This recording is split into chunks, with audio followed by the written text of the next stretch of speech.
తీవ్ర గందరగోళం మధ్య జీఎస్టీ బిల్లుకు ఏపీ అసెంబ్లీ ఆమోదం తెలిపింది. బిల్లు ఆమోదం కోసం ప్రత్యేకంగా సమావేశమైన సభలో ఆర్థిక మంత్రి యనమల రామకృష్ణుడు జీఎస్టీ బిల్లును ప్రవేశపెట్టారు.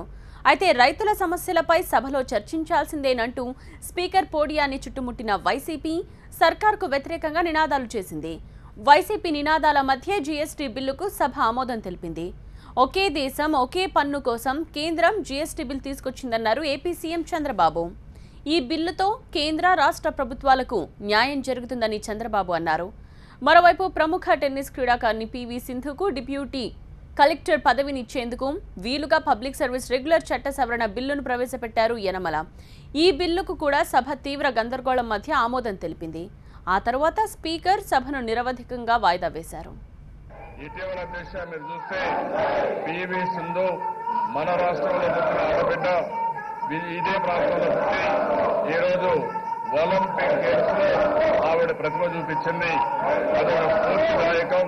కొన్ని లక్షల మంది విద్యార్థులకు కానీ యువతకు కానీ ఒక ఆదర్శం దిశ. అందుకనే మేము ఆలోచించాం, ఆ అమ్మాయికి గ్రూప్ 1 సర్వీస్ ఇచ్చి ఒక సబ్ కలెక్టర్ గా అమ్మాయిని నియమించి రాష్ట్ర అంబాసిడర్ గా స్పోర్ట్స్ లో పెట్టాలనే ఉద్దేశంతో మేము ఆలోచించాం. దానికి నిబంధనలు కొద్ది ఇబ్బంది వస్తున్నాయంటే చట్టాన్ని కూడా మార్పు తీసుకొచ్చి ఆ అమ్మాయికి కానీ ఎవరైతే స్పోర్ట్స్ లో బ్రహ్మాండంగా చేస్తారో వాళ్ళకు కూడా ఉపాధి కల్పించే బాధ్యత ఈ ప్రభుత్వం తీసుకుంటామని చెప్పి మీకు తెలియజేస్తున్నాను. ఇదే కాదు దిశ, ఫిజికల్ లిటరసీ చాలా ముఖ్యం. ఇక్కడుండే నాయకులు కూడా దిశ వీళ్ళకి ఫిజికల్ లిటరసీ ఉంటే కొంచెమైనా ఆలోచనలు వస్తాయో కానీ వీళ్ళకైతే ఆలోచనలు వచ్చే పరిస్థితి లేదు. మనిషి హ్యాపీగా ఉండాలి, మనిషి ఆనందంగా ఉండాలంటే ఫిజికల్ లిటరసీ ఉండాలి, ఆరోగ్యంగా ఉండాలి.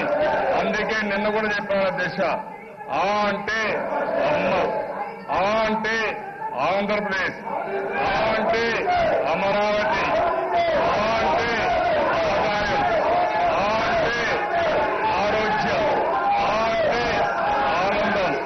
ఈ 6 ఆలతో ఈ ప్రభుత్వం దిశ వీళ్ళు మాత్రం తప్పులు చేసి ఆ తప్పులు వదిలబడి 24 గంటలు బాధపడుతూ జీవితాంతం బాధపడుతూ వేరే వాళ్ళు కూడా బాధపెట్టే పరిస్థితి వచ్చారు దిశ.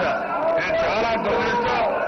ఒక పీవీ సింధు ఈరోజు ఒక మంచి రికగ్నిషన్ వస్తా ఉంటే చూసి భరించలేకపోతున్నారు దిశ.